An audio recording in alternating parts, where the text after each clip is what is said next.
अगर आपके मुंह से बदबू आती है तो सिर्फ और सिर्फ मुंह साफ करने से या आप सोच रहे हो माउथ वॉश का इस्तेमाल करने से ये प्रॉब्लम सॉल्व हो जाएगी, ऐसा नहीं है। आपको समझना पड़ेगा कारण कि ऐसा क्यों हो रहा है कि मुंह से बदबू आ रही है।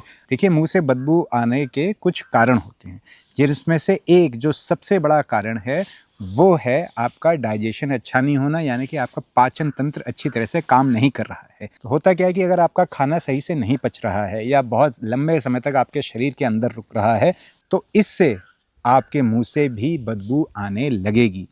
दूसरा कारण क्या होता है इसका कि अगर आपका बाइल या फिर आपका गॉल ब्लैडर यानी कि पित्ताशय या फिर जो पित्त आपका शरीर बना रहा है वो बहुत ज़्यादा बना रहा है या वो बहुत गाढ़ा हो गया है, वो आगे अच्छी तरह से नहीं बढ़ पा रहा है, तो इससे भी आपका जो पाचन तंत्र है उस पर बहुत असर पड़ता है। अच्छी तरह से आपका डाइजेशन जो खाना है उसका पाचन नहीं हो पाता है, तो इस वजह से धीरे धीरे व्यक्ति के मुंह से बदबू आने लगती है। तो आप समझिए कि प्रॉब्लम आपके जो गॉल ब्लैडर है यानी जो पित्त की थैली है वहाँ पर है, या जो आपका जो पित्त है वो बहुत गाढ़ा बन रहा है, या आपका डाइजेशन यानी जो आंतें हैं वो अच्छी तरह से काम नहीं कर रही हैं और आप सिर्फ मुंह का जो है गरारा कर रहे हो, साफ कर रहे हो, इससे असर पड़ेगा? नहीं पड़ेगा। और क्या कारण होता है इसका कि एसिड रिफ्लक्स होना, यानी कि जो पित्त है वो ऊपर आ रहा है बार बार, तो बार बार ऊपर आता है तो मुंह में एक मेटेलिक टेस्ट या जलन सी ये सारी फीलिंग होती है और मुंह से बदबू आती है। तीसरा इसका कारण होता है अगर आपको मसूड़ों की या दांतों की परेशानी है, अगर वहाँ पर इन्फेक्शन है या फिर वहाँ पर कोई सड़न हो रही है दांतों में, तो उसकी भी लगातार बदबू आपको रहेगी। और इसका एक कारण होता है कि अगर आप कोई स्पेसिफिक प्रकार की डाइट कर रहे हो, कोई डाइट फॉलो कर रहे हो, तो उससे भी आपके मुंह से बदबू आ सकती है। जैसे कि कीटो डाइट आजकल बहुत फेमस है, उसमें आपके शरीर में अगर बहुत ज़्यादा कीटोन्स बनने लगते हैं तो फिर व्यक्ति के मुंह से बदबू आने लगती है। एक और इसका बहुत बड़ा कारण होता है दवाइयाँ। अगर कोई स्पेसिफिक दवाई ले रहा है तो उससे मुंह में मेटल जैसा टेस्ट आना, जैसे लोहा है या कोई और मेटल है वैसा आपको लगेगा, टेस्ट आ रहा है मुंह में। आपका डाइजेशन थोड़ा सा डिस्टर्ब रहेगा, पाचन तंत्र थोड़ा सा आपको लगेगा ख़राब चल रहा है। आयरन की गोलियां अगर कोई लगातार ले रहा है उससे भी हो सकता है। तो ये कारण होते हैं जिनसे परेशानी हो सकती है, मुँह की बदबू आ सकती है। अब चलते हैं इलाज की ओर कि कैसे हम इसको कम कर सकते हैं। बहुत आसान है। सबसे पहले आप अपना पाचन तंत्र सही करिए, डाइजेशन सही करिए। कैसे होगा? देखिए, सिंपल बातें बोलूँगा, कोई जादुई नुस्खा नहीं है, लेकिन इफ़ेक्टिव बातें हैं। तो इतनी इंटरेस्टिंग नहीं है पर यही काम करेंगी। पहला है आपको समय पर खाना है। दूसरा है आपको थोड़ी बहुत एक्सरसाइज, मूवमेंट शरीर का करना है, जिससे आपका मेटाबॉलिज्म जो शरीर का है वो बढ़ेगा, जिससे आपका डाइजेशन अच्छा होगा। तो इस बात का ध्यान रखिए, समय पर आप डेली खाइए और एक्सरसाइज, थोड़ा सा आपके शरीर में मूवमेंट होना चाहिए, इससे आपका डाइजेशन अच्छा होगा। दूसरा, इसमें आप त्रिफला का इस्तेमाल कर सकते हो। त्रिफला 1 चम्मच सुबह शाम खा सकते हैं या फिर 1 चम्मच सिर्फ रात को भी खा सकते हैं खाने के आधे घंटे बाद। इससे भी आपका पेट अच्छी तरह से साफ होगा। लेकिन इसके साथ साथ आप आदत डालिए डेली 2 फल खाने की। आपको हर दिन 2 फल खाने हैं, जैसे पपीता है, सेब है, अमरूद है। तो जो भी आपके सीजनल फल होते हैं जो अभी आप बाज़ार में आ रहे हैं वो ही खाने हैं। कोई एग्जॉटिक एवोकाडो या ऐसे महंगे वाले नहीं, जो भी सीजनल है वो आप ज़्यादा खाइए, उससे आपको मदद मिलेगी।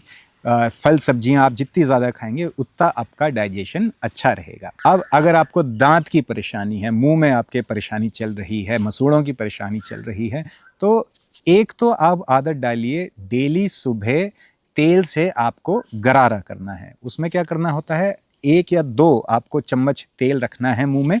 वो हो सकता है नारियल का तेल, वो हो सकता है आपका तिल का तेल। तो जो भी तेल आपके पास इजीली अवेलेबल है उसको आप इस्तेमाल करिए। उसको आपको मुंह में रख के उसको चलाना है। ऐसे कम से कम 5-7 मिनट आप चलाइए। इससे आप देखेंगे कि आपका जो चेहरा है उसमें रौनक आ रही है, ग्लो आ रहा है, दांत अच्छे हो रहे हैं, मसूड़े अच्छे हो रहे हैं। तो डेली सुबह ये करने की आप आदत डालिए। इसको आयुर्वेद में कवल कहा गया है। तो कवल करना बहुत अच्छी चीज़ है, ये आपकी मदद करेगा। फिर अगर हम अपने मसाले यानी स्पाइसेस की बात करें तो उसमें दालचीनी यानी कि सिनेमन, उसकी जो लकड़ी होती है उसको धीरे धीरे चूसना, धीरे धीरे उसको अच्छी तरह से चूसना। जब वो एकदम सॉफ्ट हो जाती है उसको चबाना।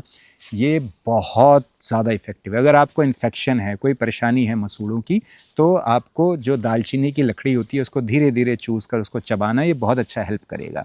इसको आप डेली कर सकते हैं और इससे आप देखेंगे कि आपको भूख भी कम लगेगी। अगर आप ज़्यादा खाने की आपको आदत है तो उसमें भी आपको कमी होगी, और इसके साथ साथ ये आपका डाइजेशन भी अच्छा करेगा, यानी कि जो आपके पाचन शक्ति है उसको और अच्छा करेगा। तो बहुत सारे फ़ायदे हैं दालचीनी के। इवन अगर किसी को शुगर की परेशानी है या प्री डायबिटिक है या इंसुलिन रेजिस्टेंस है, तो उसमें भी ये आपकी बहुत अच्छी मदद करेगा। तो ज़रूर आप दालचीनी का इस्तेमाल करना शुरू करिए।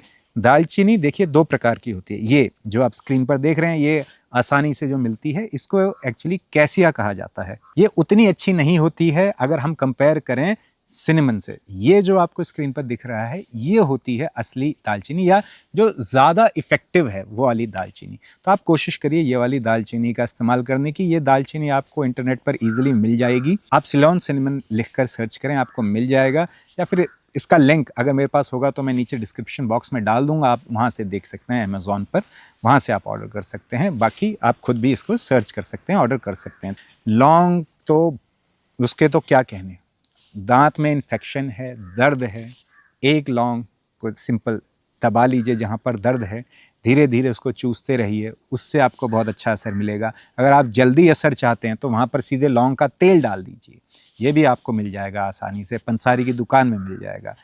लौंग का तेल जहाँ पर दर्द है वहाँ पर डाल दीजिए, इससे भी आपके जो दांत की परेशानी है वो सॉल्व होना शुरू हो जाएगी।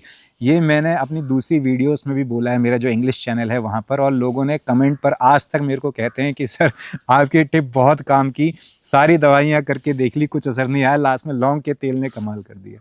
तो लौंग का तेल सचमुच पावरफुल होता है, आप इसको इस्तेमाल करिए, इससे आपको असर मिलेगा। और अगर आपके पूरे दांत खराब हैं, बहुत ज़्यादा परेशानी है, सड़न है, तो आप डेली नीम की दातून आपको करनी है। नीम की दातून आप डेली करेंगे तो नीम से अच्छा एंटीबैक्टीरियल, एंटीवायरल, एंटी फंगल मैंने कोई और हर्ब या प्लांट नहीं देखा। तो बहुत पावरफुल है ये। इससे मैंने इवन ट्रीटमेंट किए हैं लोगों को, जिनको पायरिया की समस्या थी या मुंह में बहुत ज़्यादा परेशानी थी, लोगों ने सिर्फ और सिर्फ नीम की दातून का इस्तेमाल करना शुरू किया और उससे बहुत अच्छा असर मिला। तो अगर आपके पास अवेलेबल है, आप इसको कर सकते हैं, ये भी बहुत इफ़ेक्टिव है। फिर सौंफ और इलायची, ये भी आपके जो मुंह है उसके लिए बहुत इफ़ेक्टिव चीज़ रहती है, बहुत अच्छा हेल्प करती है। इलायची तो आपके जो नाक है, जो आपका गला है, जो आपकी लंग्स हैं, उसके लिए बहुत इफ़ेक्टिव है। उसमें से अगर आपको ज़्यादातर खांसी की परेशानी रहती है, ज़ुकाम रहता है, आप डेली इलायची चबाना शुरू करिए, आप देखोगे कि बहुत अच्छे रिज़ल्ट्स आते हैं। आप इलायची की चाय बनाकर पी सकते हैं। मैं ये नहीं कह रहा हूँ कि काली चाय में इलायची डाल के, अलग से आप इलायची को अच्छी तरह से कूट कर उसको आप उबालिए पानी में डालकर, उसकी आप चाय बनाकर पीजिए। आप देखोगे कि आपकी परेशानियां जो ये बार बार बीमार होने वाली थी उसमें कमी आने लगेगी।